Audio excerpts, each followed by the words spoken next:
안녕하십니까. 고독한 낭독회에 와주신 여러분들 반갑습니다. 오늘 고독한 낭독회에서는요, 여러분들이 많이 좋아해 주시는 조선왕조실록 준비하였습니다. 이번 조선왕조실록 책은요, 고독한 낭독회에서 맨 처음에 낭독했었던 이덕일 작가의 조선왕조실록 태조편에 이어서 2편 정종 태종편을 준비해 보았는데요. 이 책에 대해 낭독을 준비한 게 꽤나 오래되었는데 제가 이제야 낭독회를 열게 되었네요. 사실 제가 역사책을 낭독하면서 가장 어렵게 힘들어하는 게 제 채널에서 가장 많은 사랑을 받고 있는 조선왕조실록이에요. 조선왕조실록을 낭독하면서 가볍지 않게, 그리고 너무 무겁지 않게 낭독을 하고 싶은데, 낭독을 하면서도 제가 계속 만족을 하지 못하고 있어서 몇 번 포기하곤 했었던 책입니다. 계속 꾸준히 연습해서 나중에 더 좋은 소리로 낭독해 드려야지 했던 게 이렇게 오랜 시간이 지나가게 되었는데요. 매번 미뤄지기만 하고 선뜻 용기가 나진 않았는데 오늘 용기 내서 낭독회 준비하게 되었습니다. 이전에 올린 조선왕조실록은요, 이덕일 작가의 조선왕조실록 1편 발제 낭독을 다루고 있어서 내용이 완전히 이어지진 않습니다. 그래도 아직 보시지 않으셨다면 먼저 청취하고 오시는 걸 추천해 드릴게요. 1년이라는 시간이 지났는데 그동안 제 낭독이 얼마나 달라졌는지 여러분들이 한번 들어보시고 피드백 해주시면 제가 더 힘이 날 것 같습니다. 네, 그럼 조선왕조실록 정종 태종편, 오늘 고독한 낭독회에서 잠시 만나보시죠.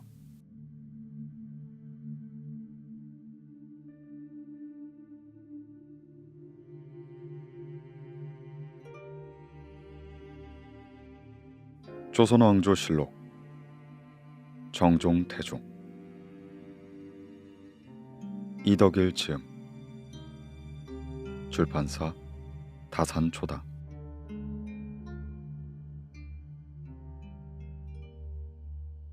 천추의 한, 명나라 대란에 휩싸이다.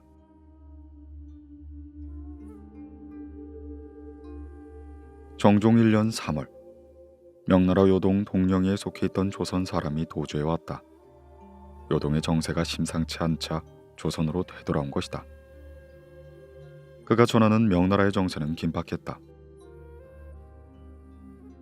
연왕이 대조 고왕제 제사를 지낸다며 군사를 거느리고 수도에 갔는데 새 왕제가 연왕 혼자 성에 들어오라고 했습니다. 연왕은 봉지로 되돌아가 황제 곁에 간신들을 모두 없애겠다는 명분을 들고 일어났습니다. 정종실록 1년 3월 1일, 명나라 요동은 새 황제 주윤문의 숙부이자 명태조 주원장의 넷째 아들인 연왕 주체가 장악하고 있었다. 그가 새 황제에게 맞서 군사를 일으키려 한다는 것이었다. 명나라가 대란에 휩싸일 조짐이었다. 조선 조정은 바짝 긴장할 수밖에 없었다. 정종도 마찬가지였다. 만약 무인난이 일어나지 않아서 이성계와 정도전, 남은이 건재했더라면 명나라의 대란은 북벌의 호기로 받아들여졌을 것이다. 사실 명나라의 대란은 이미 예견되고 있었다. 조선에서 왕자의 난이 일어나기 석 달 전인 태조 7년 윤 5월 24일, 명태조 주원장이 71세의 나이로 서궁에서 세상을 떠나자마자 명나라 황실 사람들은 위기를 느꼈다. 주원장은 가난한 농부의 아들로 태어나 닭발성을 거쳐 황제의 자리까지 오른 풍운하로 여색도 상당히 밝혔다. 황후 마씨를 포함해 모두 22명의 여성에게서 26명의 황자를 낳았는데 황후 마씨가 낳은 적자만 넷이었다. 조선이 세자 방석이 어린데 장성한 이복 형들이 많아서 문제였다며 명나라는 태자가 어린데 장성한 숙부가 많은 것이 문제였다. 주원정은 황제로 등극한 홍무 원년, 황후 마씨 소생의 장남 주표를 황태자로 삼았다. 주원정은 주표를 아꼈지만 두 사람은 성격이 맞지 않았다. 주표는 아버지가 수행한 피해 숙정이 옳다고 생각하지 않았다. 특히 주원장의 창업을 도운 수많은 공신들을 죽인 것이 도의가 아니라고 보았다. 그래서 주표가 정사를 보좌하면서부터는 부자 사이엔 긴장감이 흘렀던 것이었다. 이런 부자의 긴장 관계는 아들이 먼저 죽자 정리가 되었다.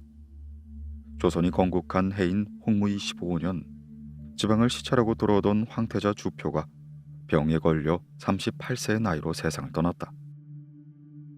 주표가 즉위하면 주원장의 철권 통치가 유교에 입각한 인해 정치로 바뀔 것으로 생각했던 대신들은 태자의 죽음을 크게 애도했다. 주원장은 주표에게 의문태자라는 시호를 내리고 그의 둘째 아들 주윤문을 황새손으로 책봉했다. 첫째 손자 주웅룡이 9살 어린 나이로 일찍 세상을 떠났기 때문에 주윤문이 생존 장손이었던 것이었다. 홍무 31년, 병석에 누운 주원장은 자신이 다시 일어나지 못할 것을 직감했다. 하나 편하게 눈을 감을 수가 없었다.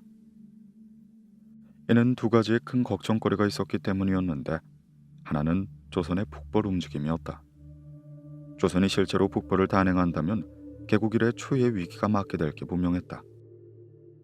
이성계는 패한 적이 없는 상승 장군이고 그의 참모 정도전은 불세출의 전략가였다.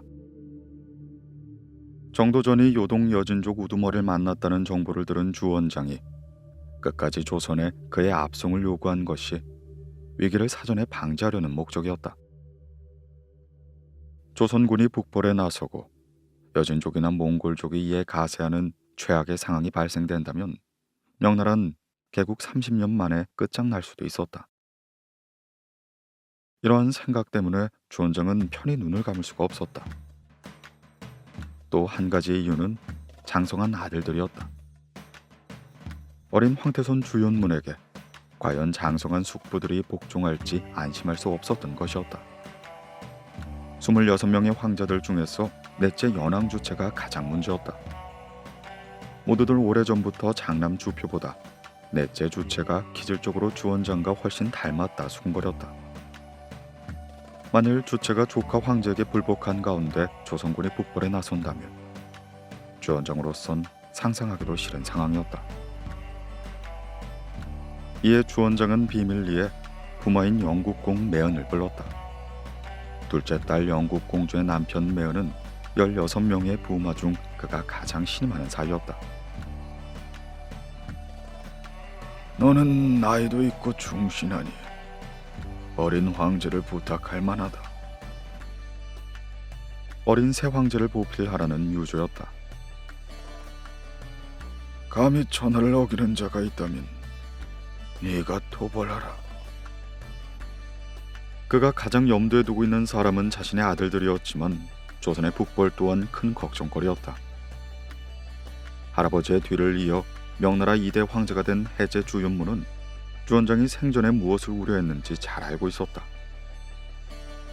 즉위한 이듬해 연우를 검문으로 계칭한 주윤문은 제태를 병부상서로 삼고 황자증을 태상시경으로 삼고 방효유를 한림원 시강으로 삼아 국사를 의논하기 시작했다.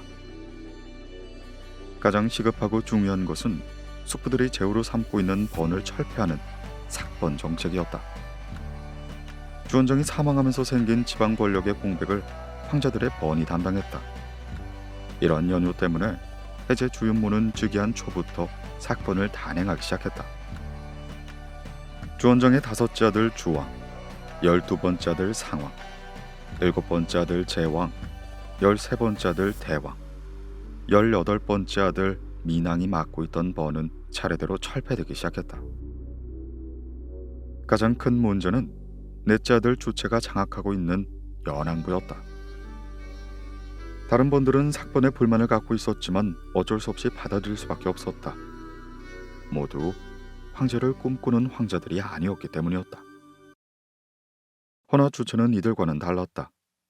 해체 주윤문 역시 이 사실을 잘 알고 있었기 때문에 대신들과 상의하여 연왕 주체를 무력화시키는 데 나섰다. 먼저 주체가 북평을 거점으로 난을 일으킬 우려가 있다고 보고 홍무 31년 12월 공부시랑 장병을 북병 포정사로, 사기를 북평도 지휘, 장신을 북평도 지휘사로 삼아 북평의 군사권을 장악하기 시작했다. 뒤이어 도독 송충을 북평 그쳐 개평에 주둔시켜 연왕 주체의 군대를 장악하게 한 것이다. 이에 주체는 자신의 목덜미를 겨냥한 조카의 칼날을 느끼면서 반격의 기회를 노렸다. 허나 한 가지 걸림돌이 있었다. 그의 세 아들 고치, 고후, 고수가 수도 남경에 인질로 잡혀 있었던 것이다. 먼저 이 세 아들을 빼내와야 했다. 당시 주체는 병을 청하고 누워 있었다. 아픈 부친을 보러 가겠다는 사촌들의 요구를 거절할 수 없었던 해제는 주체의 세 아들을 북평으로 돌려보냈다.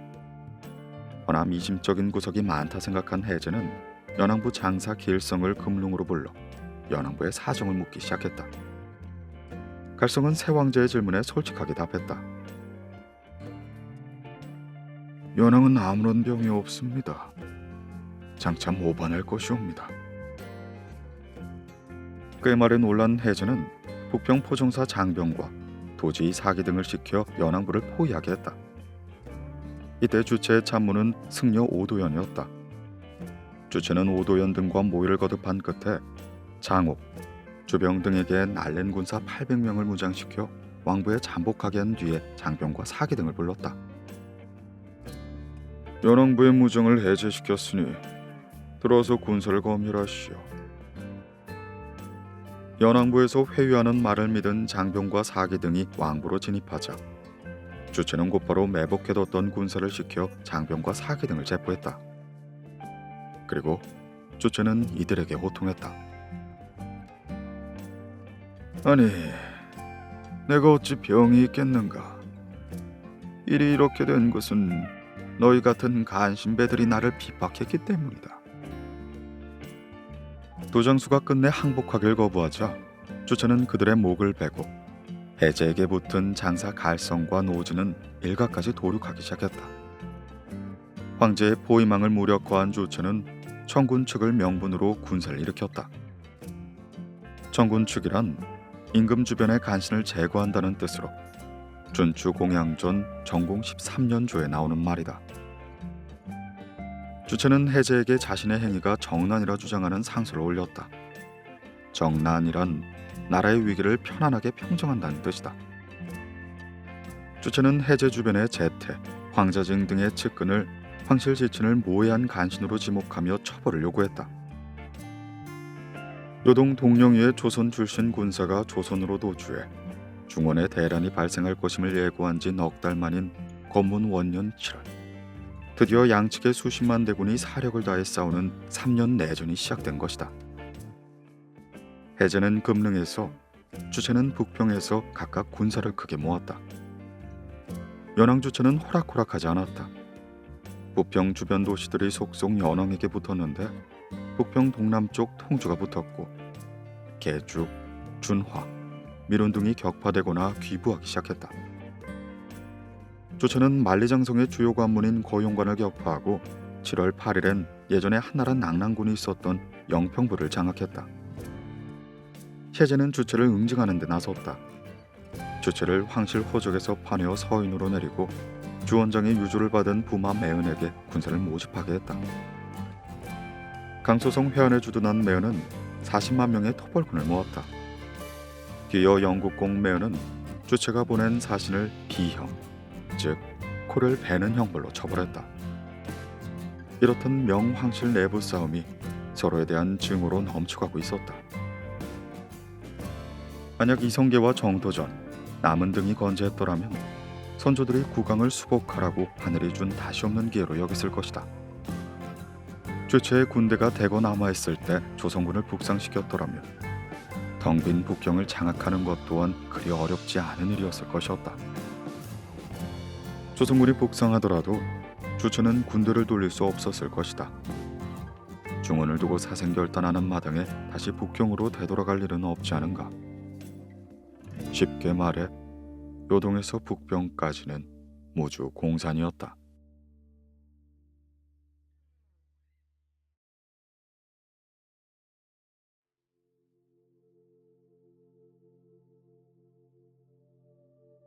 천재일우의 기회를 놓치다.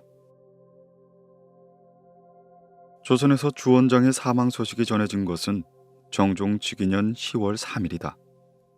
전 성균 사성 공부 등이 사신으로 가다가 요동에서 주원장의 사망 소식을 들었다. 이들은 태조 주원장이 죽고 태손 주윤문이 즉위하면서 대사면을 베풀었다는 소식을 듣고 조선으로 되돌아왔다.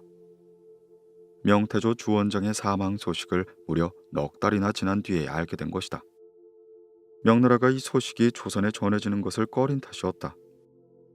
심지어 그들은 조선 사신이 수도를 방문하는 것 자체를 막기 시작했다.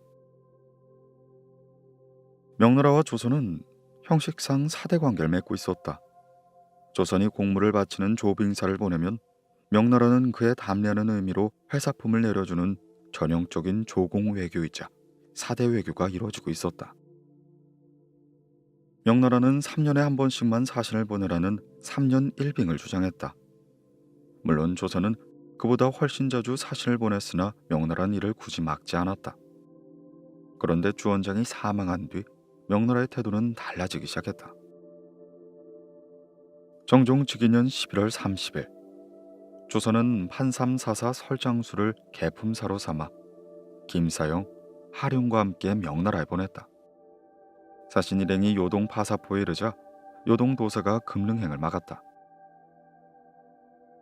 이는 3년 1병의 시기에 어긋납니다.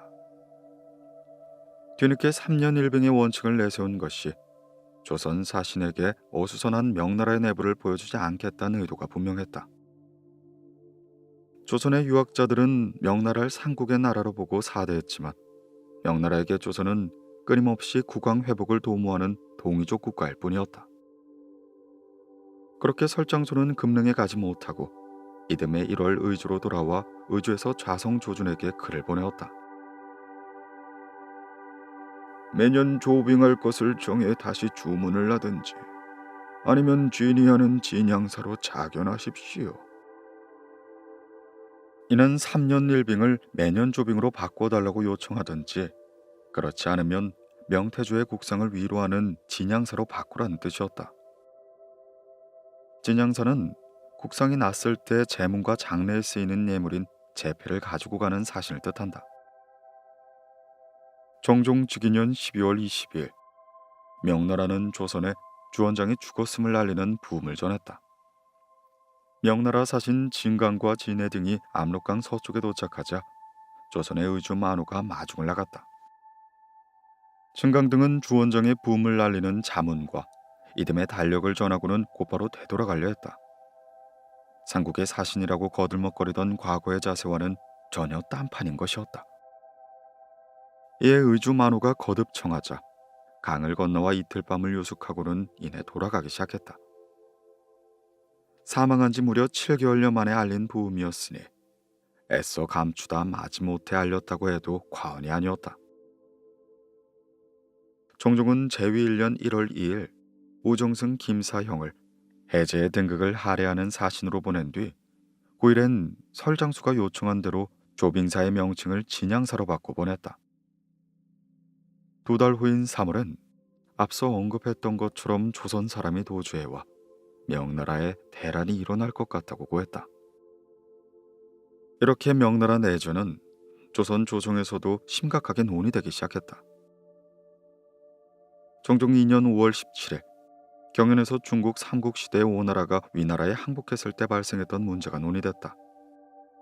명나라에서 벌어진 내전을 논의하면서 통감 차료에 나왔던 중국의 옛 사례를 든 것이다. 오나라 송건이 우금에게 보내 위나라에 항복했다고 전하자 위나라 임금이 이를 받아들려 했는데 유엽이 이를 반대했다는 내용이다. 동지경연사 정배경이 정종에게 물었다. 위나라 임금과 유엽 중 누가 옳습니까? 유엽의 간증이 옳다. 위나라 임금이 간하는 것을 쫓지 않고 오나라의 거짓 항복을 받아들였으니 이는 대단히 잘못된 일이다. 정배경은 뒤이어 명나라 일을 되물었다. 지금 연왕이 군사를 일으켜 중국에서 난리가 났는데 혹시 정료위에서 우리에게 항복하겠다고 요청하면 받아들이시겠습니까? 요동에 설치한 명나라 정료위가 조선에 항복하겠다고 한다면 이를 받아들이겠냐는 질문이었다.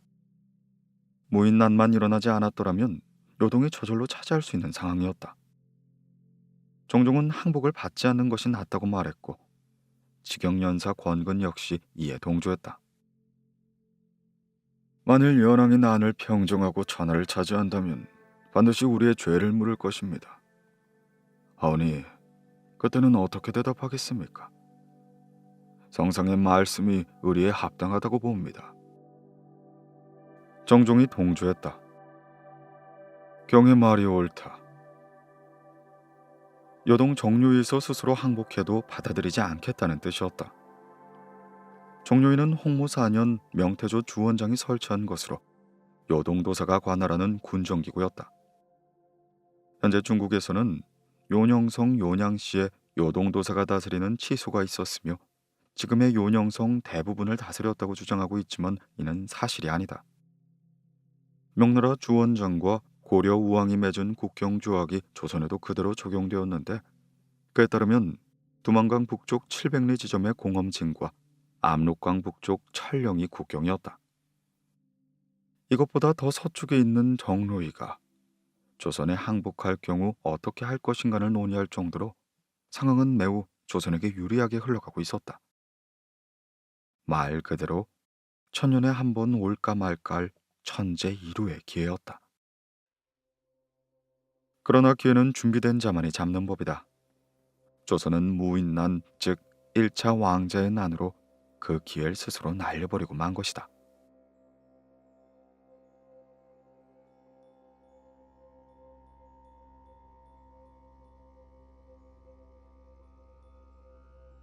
해맹단의 맹세, 방과의 운명. 태조 7년 8월 26일 밤, 영안군 방과는 재개한 뒤 소격전에서 기도하고 있었다. 이성계의 둘째 아들이지만 장남 방우가 조성을 개창한 이듬해인 태조 2년에 사망했기 때문에 그가 생존 장남이었다. 소격전은 도교에서 별의 제사를 지내는 초제를 주관하는 도관인데 별뿐만 아니라 하늘의 신인 상제에게도 제사를 지냈다.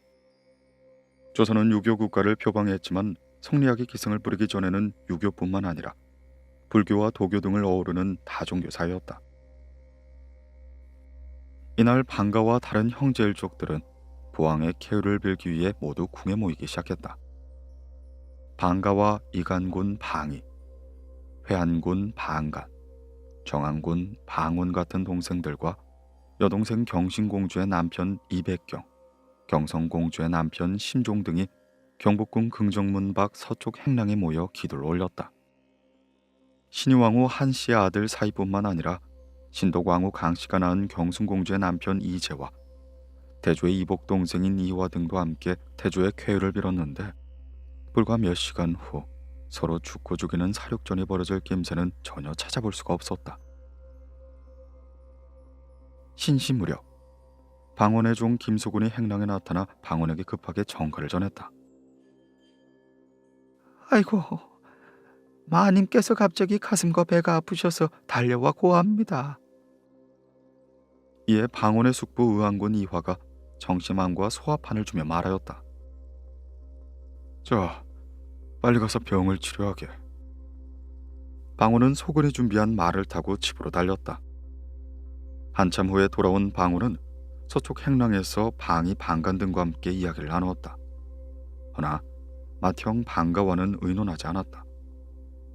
방가가 병석의 부친에게 칼을 대는 폐륜에 동참할 가능성이 없었기 때문이었다. 밤이 이슥해진 초경 무렵 방이, 방간, 방원 등은 일제히 궐 밖으로 나갔다. 방관은 다들 집으로 돌아갔다고 생각하여 신경 쓰지 않았다. 방관은 집으로 돌아갈 생각이 없었다. 철야 기도를 할 생각으로 입고란 그는 홀로 소격전을 찾았다. 그가 기도를 올리고 있자니 부왕과 겪었던 수많은 일들이 떠올랐다. 그는 자신처럼 부친을 무조건 따르는 자식 또한 찾기 힘들 거란 생각이 들었다. 21살 때인 우왕 3년엔 부친을 따라 지리산까지 내려가 외적과 싸웠고, 부왕 14년 1월엔 부친이 우왕의 명을 따라 재홍과 함께 인겸미, 염흠방 등을 제거할 때에도 순군 만호부로서 가세했다. 같은 해 5월 우왕을 모시고 온천에 있다가 위화도 회군 소식을 듣고 급히 몸을 빼 부친에게 달려갔다. 창왕 1년엔 절제사 유만수와 함께 해주로 달려가 외적을 막았다. 방권은 부친이 하는 일이면 옳고 그름을 판단하지 않고 따랐다. 그는 부친의 호위무사였던 것이다. 이성계가 창왕을 폐기하고 공양왕을 옹립하는 거사를 일으켰을 때도 군사를 거느리고 가담한 거였다. 덕분에 공신이 되었고 종이품 밀직부사와 정이품 삼사무사까지 역임했다. 물론 가만히 앉아서 얻은 지위는 아니었지만 이 모든 자리는 부친을 따른 덕분에 얻게 된 것이었다. 방관은 단 한 번도 부친의 명을 어긴 적이 없었다. 이것이 10살 아래 동생 방훈과 다른 점이었다. 방과에게 부친은 넘을 수 없는 거대한 산이었고 건널 수 없는 깊고 넓은 바다였다. 그래서 그는 살아있는 적장자인 자신을 제치고 25살이나 어린 막내 이복 동생 방석을 세자로 결정했을 때도 감히 반발하지 않았다. 조선을 개창한 것은 부친이니 후사 결정권 역시 부친의 몫이라고 생각한 것이었다. 그는 부왕이 건강하길 바라는 건 외엔 다른 소원이 없었다. 자신이 부왕의 쾌를 비는 동안 동생들이 부왕에게 칼을 들이댈 준비를 하고 있을 거라곤 전혀 상상하지도 못했다. 궁성 부근에 일어난 화재로 궁성 안이 환해지기 시작했다. 중무장한 군사들이 분주하게 오갔다. 무인난, 제1차 왕자의 난이 일어난 것이다. 당황한 방관은 어찌할 줄을 몰랐다. 세자 방석이 부왕의 기질을 조금이라도 닮았더라면 전세는 뒤집혀졌을 것이다. 허나 방석은 정변이 일어났다는 보고를 듣고 예빈 소경 봉원량에게 형세를 살펴보라고 명했다. 광화문에서 남산까지 중무장한 기병이 가득 들어차 있다는 보고를 들은 방석은 단박에 기가 죽게 된다. 고래를 시해하던 조은과 조영무는 물론 믿었던 이무마저 방원 측에 가담했다는 보고가 더해지자 그는 두려움에 떨었다. 태조는 와병 중인 데다 정도전 남은 등 역시 보이지 않았던 것이다. 방원이 거사에 대해 방가에게 미리 논의하지 않은 것은 방과가 반대할 것이라고 생각했기 때문만은 아니었다. 만일 방과가 가담한다면 거사의 주역은 방가가 될 것이기 때문이었다. 방가는 진퇴양난이었다. 이복 동생 방석의 편을 들 수도 동북 동생들의 편을 들 수도 없었다. 일단 몸을 피하자고 생각한 방과는 종에게 성 밖으로 빠져나가기 위해 밧줄을 걸게 했다. 밧줄을 타고 성 밖으로 빠져나온 방과는 이내 어디로 숨을 질 고민했다. 집에는 이미 군사들이 진을 치고 있을 가능성이 높았기 때문에 그는 걸어서 풍양 도금마을 김인기의 집에 숨었다. 방과는 뜬 눈으로 밤을 보내면서 갓 개국한 나라의 운명이 깊은 수렁에 빠졌다 단식했다. 한편 방가가 사라졌다는 보고를 들은 방호는 사방의 연고지로 사람을 보내 맏형을 찾았다. 그러다 도금마을 김인기 집에 숨어있다는 보고를 듣고는 즉시 궁성으로 모셔들이란 명령을 했다. 방거가 궁성 남문 밖에 이른 것은 정변 이튿날 해가 기울 무렵이었다. 이에 방호는 방과에게 세자 자리에 오르라고 제의했다. 방과는 사양하며 말했다. 당초에 대의를 주청하고 개국하여 오늘에 이른 것은 모두 정원의 공이니 내가 세자가 될 수는 없다. 방과는 세자 자리로 가는 길이 자칫 저승으로 가는 지름길이 될 수 있다 생각했다. 모든 비극이 여기서 비롯됐다. 그러나 방호는 완강했다. 국부는 당연히 적장자가 되어야 합니다. 방호는 아직은 명분을 앞세워야 할 때라고 생각했다. 무엇보다 자신이 세자가 되려 동기들을 죽였다는 비난을 피하였다. 그래서 그는 결국 세자자를 양보한 것이었다.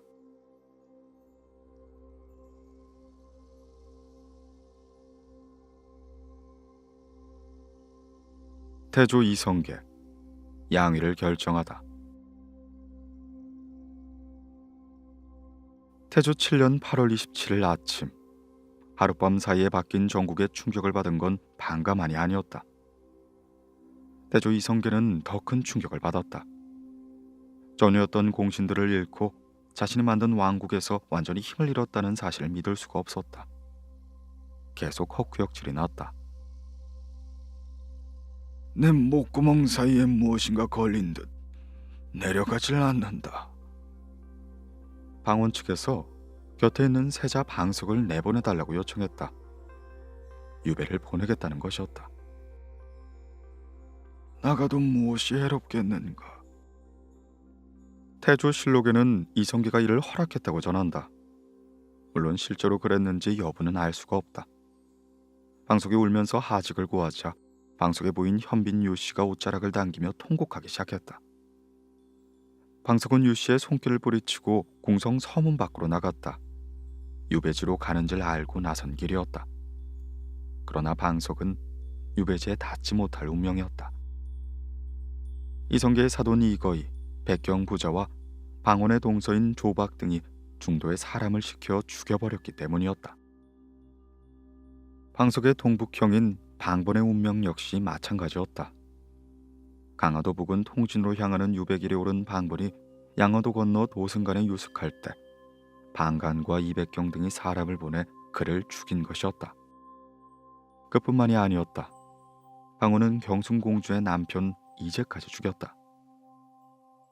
이성계는 큰 충격을 받았다. 아무리 권력에 눈이 멀었기로 어린 동생들과 매제까지 죽여버릴 줄 몰랐던 것이었다. 그러나 이것이 바로 권력의 속성이다. 이성계가 한때 자신의 임금으로 모셨던 우왕과 창왕, 공양왕을 죽여버린 것과 비슷한 맥락이다. 이성계는 분노하고 좌절했다. 그나마 방원이 아닌 방가가 세자가 된 것이 극심한 상실감을 조금 위로해 주었다. 9월 1일, 이성계는 황간 조순을 시켜 새로 세자가 된 방가와 여러 왕자들에게 고시를 내렸다. 나는 지금 아버지가 계시지 않으므로 영제를 그려 사모한다. 내가 비록 세약하지만 아직 숨은 붙어 있으니 너희들에게는 다행일 것이다. 지금 병이 오래 머물러 있는데 다만 수정포도가 먹고 싶구나. 이러한 전지에 방관은 물론 여러 왕자들이 눈물을 흘렸다. 방원 역시 마찬가지였다. 그는 이 전지가 자신에 대한 비난이라는 사실을 잘 알았다. 아비인 자신은 아직도 돌아가신 부친을 그리워해 초상화를 그려 사모하는데 자식인 너는 어찌 살아있는 부친에게 칼을 들이대느냐는 혼란이었다. 방관은 즉시 과일을 담당하는 살림원사 한간에게 수정포도를 구해오라 명하였다. 사흘 뒤 경력 김종준이 설이 맞아 반쯤이 든 산포도 항상자를 구해 바쳤다. 이성계는 한간에게 쌀 10석을 내려주고는 목이 마를 때마다 포도를 한두 개씩 맛보았다. 태조의 오랜 병은 회복되어 갔으나 마음만은 아니었다. 태조 7년 9월 5일, 이성계는 세자 방가를 불렀다. 방가는 급히 세자복을 갖추어 입고는 부왕에게 달려갔다. 이성계는 내간의 부축을 받아 겨우 서 있는 상태였다. 이성계는 바닥에 엎드린 방과에게 직접 교서를 내렸다. 종묘에 고하고 왕위에 오르기를 명한다. 방과는 크게 놀랐다. 왕위를 넘기겠다는 교서였기 때문이었다. 방과는 극구 사양했지만 이성계는 받아들이지 않았다. 기실 마냥 거부할 수 있는 상황도 아니었다.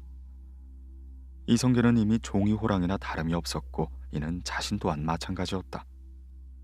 주요 요직은 모두 방원의 측근들이 차지하고 있었다. 방관은 부왕의 교서를 받아 품속에 넣었다. 이후 이성계는 좌정승 조준과 우정승 김사영에게 말했다. 그대들이 힘껏 새 왕을 도와 대업이 추락하지 않게 하라.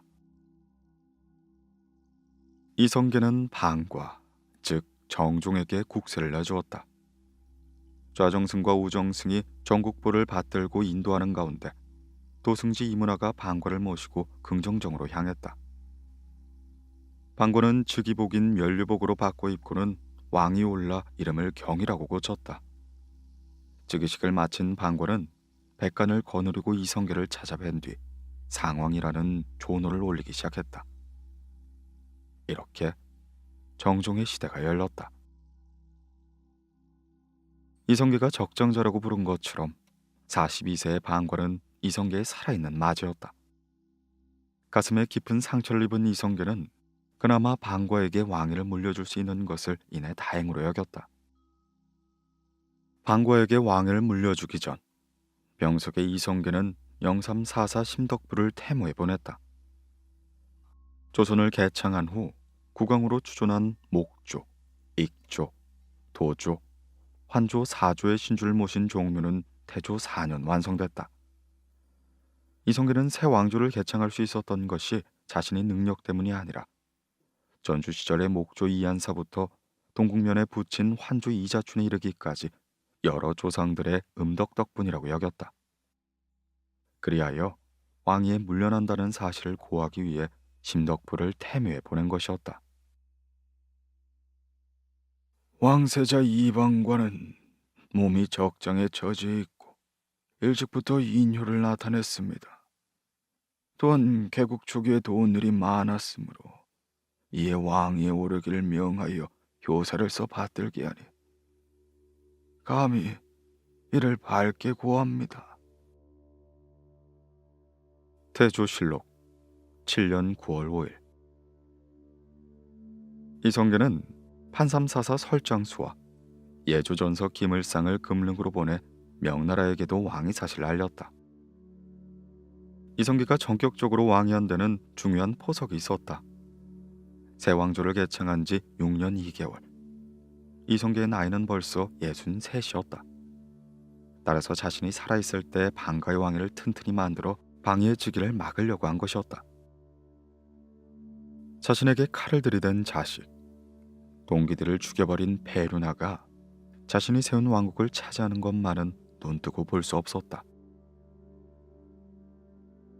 이틀 후인 9월 7일 정종은 부인 덕빈 김씨를 덕비로 책봉하고 방원에게 판성 서사사를 겸하게 했다. 방원의 장인 민재를 3, 4후 보교로 삼고 방원의 동서인 조박은 대사원을 겸하게 했다. 이성계의 장녀 경순공주의 시아버지인 이거이에게 의흥 상군부를 맡게 한 뒤 무인한 때 방원을 도운 조영무, 조은 등에게도 중요한 직책을 주었다. 방원의 측근 중 측근인 이숙번은 우부승지로 삼았다. 사실상 방원의 조정이 만들어진 것이었다. 같은 날 태조 이성계는 방원 등의 명복을 빌며 고기 반찬 없는 소선을 들었다. 도평의사서에게 육선을 올리기를 청했지만 이성계는 이를 거부했다. 그에게 방석의 명복을 비는 것만큼 방원에 대한 증오만이 점점 쌓여가고 있었다.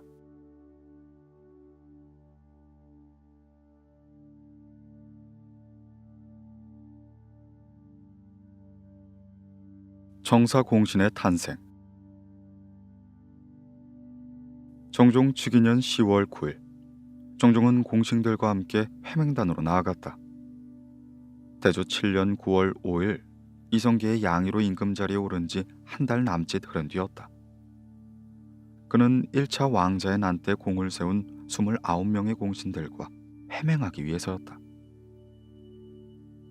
불행하게도 간신 정도전 남은 등이 상황의 병환이 오래도록 낫지 않자 이를 기회로 삼아 어린 서재를 끼고 난을 일으켜 우리 형제를 해치려 하고 이미 이룩된 왕업을 뒤집으려 하여 화가 예측할 수 없는 지경에 이르렀다. 정종실록 즉위년 9월 17일 정종은 이런 내용이 담긴 교서를 도승지 이문화에게 내리면서 29명 정사공신 책봉을 명했다. 헌데 정사공신이 회명하기도 전에 불만이 터져나오는 게 아닌가. 이무가 정사공신에 책봉된 것에 박포가 불만을 품은 것이었다. 박포는 정탁에게 이렇게 말하였다. 이무가 비록 정사공신의 반열에 들었지만 그 공에 대해 인심이 만족하지 못하고 있어. 또한 그는 이랬다 저랬다 하는 인물로 예측하기 어렵소. 이는 이무가 무인난때 양쪽의 군사를 관망하다 뒤늦게 방원 측에 붙은 걸 비난한 것이었다.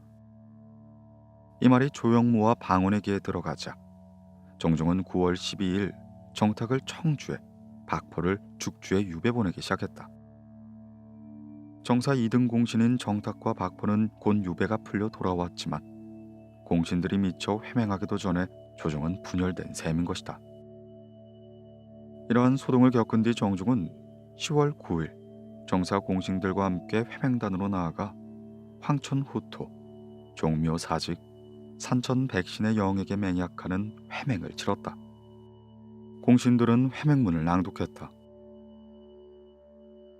이에 대의를 떨치고 계책을 결정하여 난리를 해결하고 관중을 성공시켜 종사가 편안해지니 그 공로에 큰 것은 황하가 허리띠같이 좁아지고 대선이 숫돌처럼 작아지게 돼도 잊기 어렵습니다.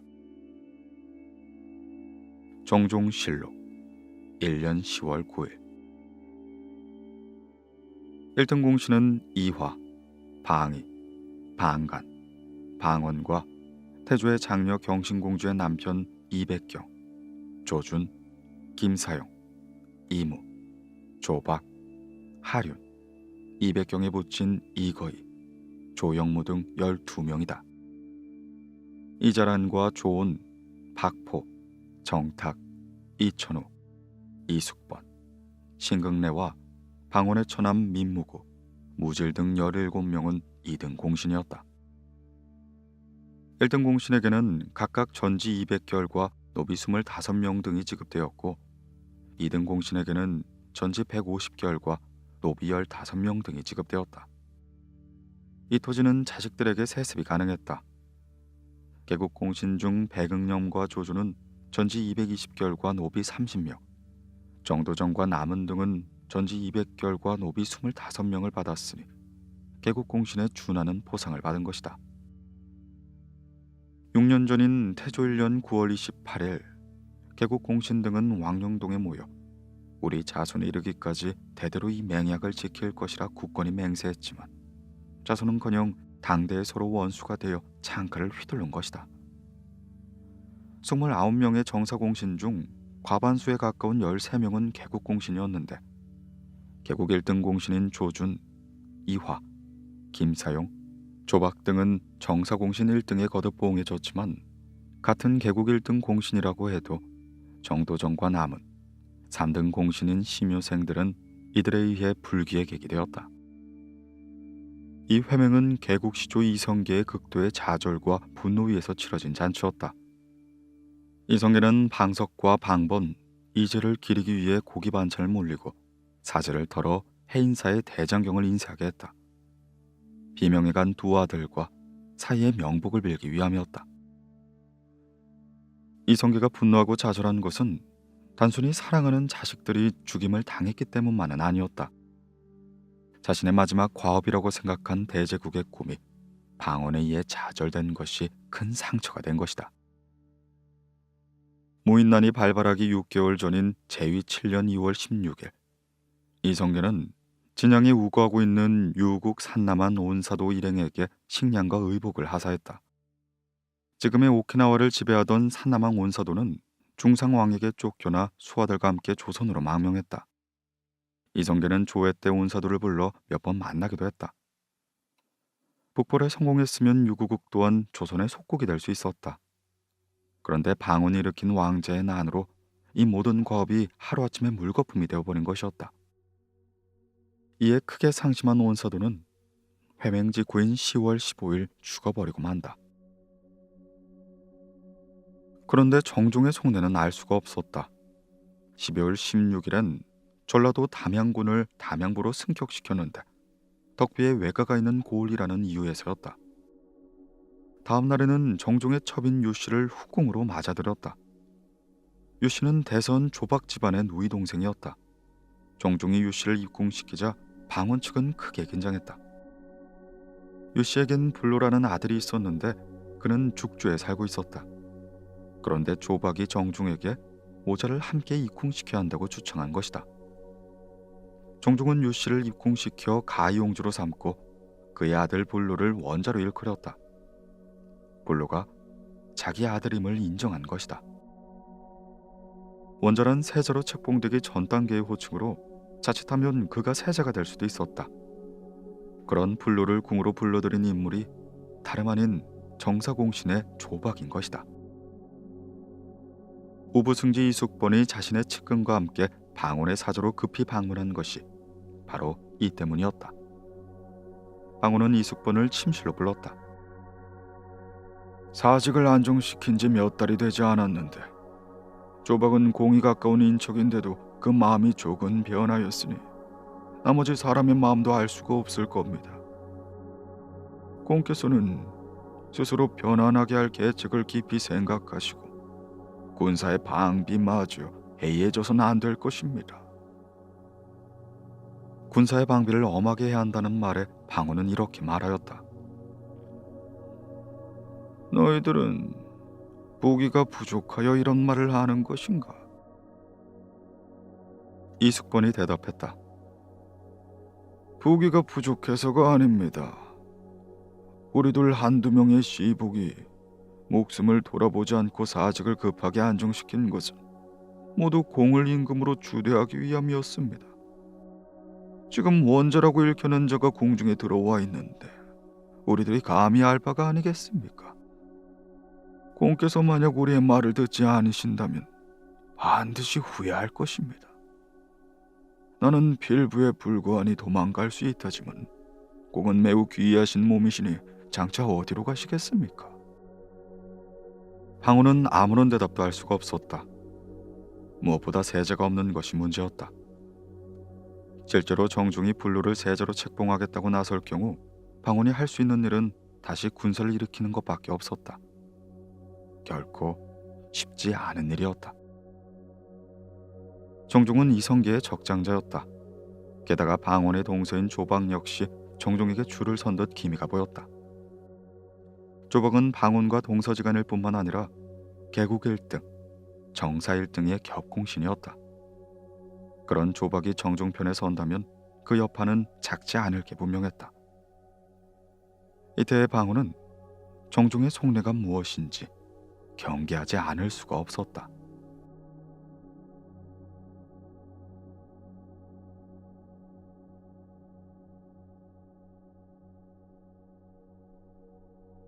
알 수 없는 정종의 속내. 정종의 속내는 무엇이었을까? 누구도 알 수가 없었다. 그는 상반된 신호를 한꺼번에 주었기 때문이었다. 정종은 즉위 초 아들들을 모두 궐 밖으로 내보냈다. 정종은 첫째 아들 의평군 원승을 필두로 모두 15명의 아들과 덕촌 옹주를 비롯하여 모두 8명의 딸을 두었다. 모두 서자, 서녀들이었다. 덕비 김씨는 아이를 낳지 못했다. 본관이 경주인 왕비 김씨의 아버지 김천선은 우왕 이성계가 지리산에서 왜구를 토벌할 때 부하로 함께 싸웠던 인물이었다. 그래서 이성계는 방가뿐만 아니라 그 부인 김씨까지 아낀 것이었다. 그런데 정종 방관은 지구의 모든 자식들을 궐 밖으로 내보냈다. 조선 후기 실학자 이긍익이 쓴 연려실기술에 정종은 모든 왕자를 절로 보내 머리를 깎고 승려가 되게 하였다 라고 전한다. 물론 모든 자식이 승려가 된 것은 아니었다. 이는 과장된 내용이다. 그러나 정종이 왕자들을 모두 궐 밖으로 내보낸 건 사실이다. 방훈이 방과에게 세자자를 양보한 데는 방과에게 적자가 없었던 점도 한몫했다 볼 수 있다. 이에 방과는 자식들을 내보내서 자신이 자식에게 왕위를 물려줄 생각이 없다는 신호를 분명히 보낸 것이다. 그러나 한편 유씨를 입궁시켜 가이용주로 삼고 그 아들 불로를 원자로 만들었다. 이는 원자를 세자로 만들어 왕위를 계승케 하겠다는 뜻으로 해석될 수 있다. 물론 자신의 자리는 방원과 그의 동지들이 만들었다는 사실을 잘 알고 있다. 그래서 그는 정사에 몰두하지 않는 모습을 보이는 것이 더 좋을 것이라 생각했다. 격구에 매달린 것이 바로 그러한 이유에서였다. 정종의 격구 사랑은 유명했다. 정종 1년 1월 9일 왕이 너무 격구를 좋아한다는 논란이 일자 정종은 다음과 같이 변명했다. 과인이 병이 있어 수족이 저리고 아프니 때로는 격구로 몸을 움직여서는 기운을 통하게 하려고 한다. 이에 직영연사 조박은 타협안을 제시했다. 기운을 통하게 하는 놀이라면 그만두시라고 할 수 없겠습니다. 다만 환시나 간산 소인의 무리와는 함께하지 마시길 청합니다. 이러한 조방의 간증에도 정종은 격구를 계속 즐기게 된다. 결국 조박은 이를 다시 제지했고 정종은 이렇게 변명했다. 과인은 본래 병이 있어 잠주에 머물 때부터 마음이 번잡하여 밤이 이슥하도록 자지 못하고 새벽에야 겨우 잠이 들어 늦게 일어난다. 또한 무가에서 자랐기 때문에 산을 타고 무울가에서 자며 말을 달리는 것이 습관이 되었거늘 오랫동안 밖으로 나가지 않으면 반드시 병이 생길 것이야. 네, 그래서 잠시 이 격구놀이로 기운을 차리려는 것뿐일세. 임금이 이렇게 변명하는데 더 이상 야박하게 따질 수가 없었다. 조박은 그저 예, 대답할 수밖에 없었다. 조박이 정종의 격구 사랑에 대해 거듭 문제를 제기한 것은 허수아비 임금 노릇을 하지 말라는 충고이기도 했다. 조박이 정종을 단순히 방언으로 건너가는 임금쯤으로 생각했다면 굳이 격구에 몰두하지 말라 거듭 간증하진 않았을 것이다. 정종이 격구에 몰두한 것은 왕위에 욕심이 없다는 의사를 표시하는 행위이기도 했다. 하지만 그렇다고 그가 허수아비 임금 노릇만을 했던 것은 아니었다. 제위 1년 2월 방언이 견집하고 있었던 판성 서사사를 사직하겠다고 청하자 이를 바로 받아들였다. 상서사는 인사에 관한 일을 담당하는 부서였다. 인사권이 있는 핵심 중의 핵심인 부서인데 방언이 사직하겠다고 하자 이를 바로 받아들였다. 2달 전 불로를 입궁시켜 원자로 삼은 것과 연결시키다 보면 적극적으로 임금자를 수행하겠다는 뜻으로 해석할 수도 있다. 기실 정종은 격구에 몰두한 것만 빼면 정사에 적극적으로 임한 편이었다. 또한 정사에 임하면 그 누구도 못지않은 인군의 자질을 보였다. 제위 1년 1월 한양 궁성의 지붕덕기가 완성되지 않아 지방 백성들이 올라와 역사해야 했다. 그런데 충청도 감사 이지가 오래전부터 백성들의 부역을 감해줘야 한다며 역사를 중단해야 할 것을 요청했다. 전년에 가뭄이 들었고 또한 추운 겨울에 역사하는 것은 백성들에게 크게 해가 될 것이라는 이유였다. 정종은 마치 이런 말이 나오길 기다렸다는 듯 이를 즉각 받아들였다. 내가 생각하기에 중의 백성들은 가난하니 양식을 싸가지고 올 수도 없고 나라도 저축하는 것이 없어 식량을 줄 수 없으니 이 지붕을 덮는 일을 교대하는 데는 그 배가 작지 않을 것이야. 이것은 우리 백성들을 해치는 것이다. 이런 때는 일체의 영선을 그만두어야 마땅할 거늘 하물며 궁성의 지붕 덮기라 예외겠는가. 그 청을 따르도록 하겠다. 조박이 친송하며 말했다. 전하의 이 말씀은 진실로 우리 백성들의 복입니다. 정종은 백성들의 노고를 깊이 생각할 줄 아는 어진 군주였다. 그 역시 민가에 오래 살다 보니 백성들의 고통을 잘 알았기 때문이었다. 정종은 백성이 수행하는 역사 중 가장 힘든 것이 배를 만들고 타는 성군이란 사실을 잘 알았다. 그래서 제위 1년 3월 경은 자리에서 그는 이렇게 말했다. 생민의 괴로움 중 배를 타는 것보다 심한 것은 없다. 부모 초자 봉양을 포기해야 하고 휴식할 시간도 없으니 참으로 동석하다. 요 근래 외구가 조용하여 변경이 조금 변안하니 마땅히 3분의 1은 파고 윤번으로 교대하여 수자리하게 하라. 대선 조박이 정족을 친송했다.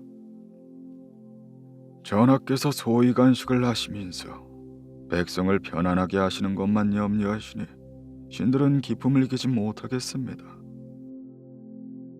이렇듯 정종은 흠잡을 데 없는 임금이었다. 정종실록에는 전하가 백성들에게 너그럽고 어질다 라는 식의 표현이 자주 등장한다. 이러한 점들로 볼 때 애초에 이성계가 방석이 아닌 방과에게 세자제를 주었다면 무인난인한 비극은 아마 없었을지도 모른다. 정종은 좋은 관례를 만드는 데도 인색하지 않았다. 경연에 사관이 입시하는 것을 제도한 임금이 바로 정종이다. 사관의 직책은 임금의 말씀과 움직임, 정사의 잘잘못을 그대로서 숨기지 않고 후세전에 반성하게 하고 권고와 경계를 들이우는 데 있습니다. 고려 말의 임금이 황음모도에서 부녀자와 내시를 가까이하고 충성스럽고 어진 신을 멀리하였는데 사관이 그대로 쓰는 것을 꺼려서 가까이 있지 못하게 했으니 이는 너무나 무도한 일이었습니다. 마땅히 고려의 실정을 거울 삼아 사관의 관직을 설치한 뜻을 깊이 생각하소서. 사관에게 날마다 좌우에 입시하여 말씀과 움직임을 기록하고 시정을 적게 하여 만세의 규범이 되게 하소서. 자신의 말 한마디, 동작 하나가 모두 기록되어 남는다는 것은 여간 부담스러운 일이 아니다. 허나 문화부의 상수가 이치에 맞다고 생각한 정종은 국왕이 참석하는 모든 자리에 사관을 배석시켰다. 그리고 이로써 후대 임금들에게 바꿀 수 없는 관례가 된 것이다. 정종 제위 1년 1월 7일 조박은 왕에게 이렇게 간했다. 임금이 두려워할 것은 하늘과 사필입니다. 하늘은 푸르고 높은 것을 말하는 것이 아니라 전리를 말하는 것입니다. 사관은 인군이 착하고 악한 것을 기록하여 만세에 남기니 이 어찌 두렵지 않겠습니까? 왕조 국가에서 사필은 임금의 전황을 제어하는 수단이었다. 사관이 임금이 있는 모든 자리에 배석시킨 것은 사필을 두려워할 일을 하지 않겠다는 다짐이기도 했다. 정종은 제위 1년 8월 분경을 금지하는 하교를 내렸다. 분경이란 고관대직의 집을 찾아다니며 청탁하는 것을 말한다. 분경을 금지하지 않으면 사람들이 우리 종실을 의심하고 우리 군실을 이간하는 데 이르고야 말 것이다. 만일 그리 된다면 고려 때보다 무엇이 낫겠는가? 정종은 인재를 발탁하거나 승진시키는 데 있어 능력 이외에 다른 요소가 끼어들어서는 안 된다고 생각했다. 그래서 권서가의 집을 찾아가는 것 자체를 불법으로 규정했다. 또한 정종은 자주의식을 갖고 있었다. 조선의 유학자들은 명태조 주원장을 천자로 덮어뜨렸다. 사대주의에 물든 유학자들은 심지어 조선은 천자가 준 땅이라고도 말했다. 조선의 땅은 조상 대대로 전해져 온 것이지 천자가 준 것이 아니었다. 정종은 무조건적인 사대주의자가 아니었다. 이런 생각을 가지고 있었기에 정종은 경연에서 명태조 주원장이 공신들을 수청한 것을 직접 비판하기도 했다. 고황제는 하루에 2번씩 조화를 보고 천하 만기를 모두 친히 결단했다. 그러나 영웅과 공신을 의심하고 꺼려서는 남당인이 호당인이 지목하여 모두 죽였으니 이는 옳지 못한 일이 아닌가. 조선 임금이 명나라 임금을 비판하는 것은 중화 사대주의 유학자들로선 생각조차 할 수 없는 일이었다. 황제가 된 주원장은 자신을 도운 개국 공신들을 대거 수청했다. 개국 공신 중 남옥을 중심으로 한 세력을 남당, 호유용을 중심으로 한 세력을 호당이라고 했는데 이들이 모반을 기도했다며 두 차례에 걸쳐 4,500명을 주살한 것이었다. 정종은 그런 주원장과는 달랐다. 인군이 마땅히 바른 마음을 갖는 것은 귀하게 여겨야 한다. 정종이 방언과 가장 다른 점은 부왕과의 관계였다. 이성계는 방언을 원수로 여겼으니 방과와는 달리 대한 것이다. 정종 1년 1월, 상왕 이성계가 무왕군 이방본을 옛집으로 이어하려 하자 나라에 비상이 걸렸다. 개국군주가 사제에 거주할 수 없다는 원칙론을 넘어서 방가에게 자칫 그릇된 신호를 줄 수 있다는 민감한 문제 때문이었다. 대간에선 이를 만류한다고 정종에게 상언했고, 정종은 도승지 이문화를 통해 이 상언을 이성계에게 전했다. 허나 이성계는 듣지 않았다. 정종이 도평의사사의 반대 의사를 다시 전달하자 이성계는 화를 내며 말하였다. 호령진대는 인군의 한마디에 있는 것이다. 만일 늙은 나비의 뜻을 네가 어길 수가 없다고 생각한다면 대간과 백간 중 누가 안 됩니다라고 하겠는가? 그러나 다른 왕자들의 집이라면 몰라도 방본의 집이라면 의미가 달랐다. 부친의 꾸지람을 들은 정종은 내간 박영문을 보내 태상왕에게 사정했다. 부왕께서 만일 사가로 나가서 거처하신다면 나라 사람들이 모두 제가 효도를 다하지 못한 것이라 말할 것이니 제가 이 때문에 깊이 부끄럽습니다. 이성계는 정종의 말에 감동하여 이방본의 집으로 가지 않았다. 자칫 정종의 왕권을 약화시킬 수 있다고 생각한 것이다. 같은 해 3월 이성계는 금강산 유점사에 가서 보살제를 베풀려고 했다. 태상왕이 움직이면 백성들에게 번거로운 일이 생길 것을 우려한 정종은 다시 내간 박영문을 보내 말렸다. 지난해 수재와 한재 때문에 백성들이 농사를 잃어 기근에 시달리고 있습니다. 더구나 지금은 초여름이어서 농산일에 한창 바쁜 시기인데다 대가가 거둥하시면 비록 호종을 간편하게 하더라도 그 배단이 작지 않아 농사에 방해가 될까 두려우니 농사가 한가할 때를 기다리시길 바랍니다. 이성계는 이렇게 답했다. 아버지는 아들을 위해서 말하고 아들은 아버지를 위해서 말하는 것인데 어찌 생각하지 않고 말했겠는가? 내가 간다면 진실로 배단이 있을 것이니 중지하는 게 마땅하겠구나. 박영문이 돌아와 태상왕의 뜻을 전하자 정종은 크게 기뻐하며 옷을 한번 내려주었다. 이렇듯 이성계는 종종의 왕권을 강화하는 데 도움이 된다는 생각이 들면 기꺼이 자신의 뜻을 꺾었다. 정종의 왕권을 강화시키는 것이야말로 방언의 즉위를 막는 길이라고 생각했기 때문이다. 이렇게 이성계가 힘을 실어주면서 정종의 왕위는 점점 안정되어 가기 시작했다. 방언이 정종을 내쫓기란 여간 쉽지 않아 보였다. 그래서 그랬는지 정종의 서자 한 명이 슬그머니 궁중으로 돌아왔다. 앞서 언급했듯이 정종은 즉위 후의 모든 서자를 궐 밖으로 내보내게 살게 했는데 서자 중 한 명이 정종의 허락 없이 입궁한 것이었다. 희시하는 바람에 널리 알려지진 않았지만 출가했던 서자가 황궁하는 건 큰 사건이라 할 수 있었다. 세자 자리가 비어있기 때문이었다. 조정의 충신들은 대부분 방언 사람이었지만 정종은 상황의 지지를 받고 있었고 또한 적장자였다. 아무리 방언이라고 해도 섣불리 적장자를 내쫓고 왕이 되겠다는 나설 수가 없었다. 이복 동생들을 죽이고 아버지를 쫓아낸 데다 적장자인 친형까지 쫓아냈다는 멍을 감수할 수는 없었다. 그래서 공신들 사이에서는 1차 왕자에 난 직후 방과에게 세자 자리를 양보한 것이 실책이 아니냐는 시선이 생기기 시작했다. 점점 세자 문제는 민감하게 부각되었다. 정종 즉위 초 개국 1등 공신 남제가 대궐들에서 큰 소리로 외쳤다. 지금 곧 정왕궁을 세자로 세워야 한다. 이 일을 늦출 수는 없다. 정항공, 이방원. 이 말을 들은 방원은 남자를 크게 꾸짖었다. 신하가 임금의 후사에 대해 특정인을 언급하는 것은 그 자체로 영모나 다름이 없었다. 하지만 남자가 이런 행동을 한 이유는 따로 있었다. 1차 왕자의 난 때 방원에게서 죽은 개국 1등 공신 남은이 바로 그의 동생이었기 때문이었다.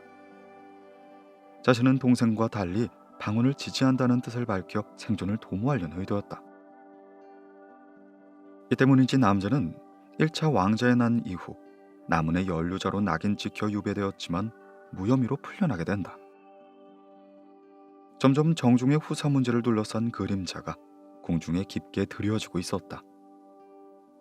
이때 정종의 후사가 자신이라고 생각하는 동생은 방원만이 아니었다. 정종은 방원 외에 2명의 동생이 있었는데 태조의 3남인 이간대군 방이와 4남인 회안대군 방간이었다. 방에는 왕위에 큰 욕심이 없었지만 방간은 달랐다.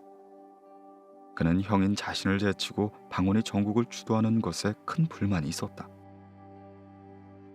이러한 형제 사이는 언제 터질지 모르는 화라산과 같았다.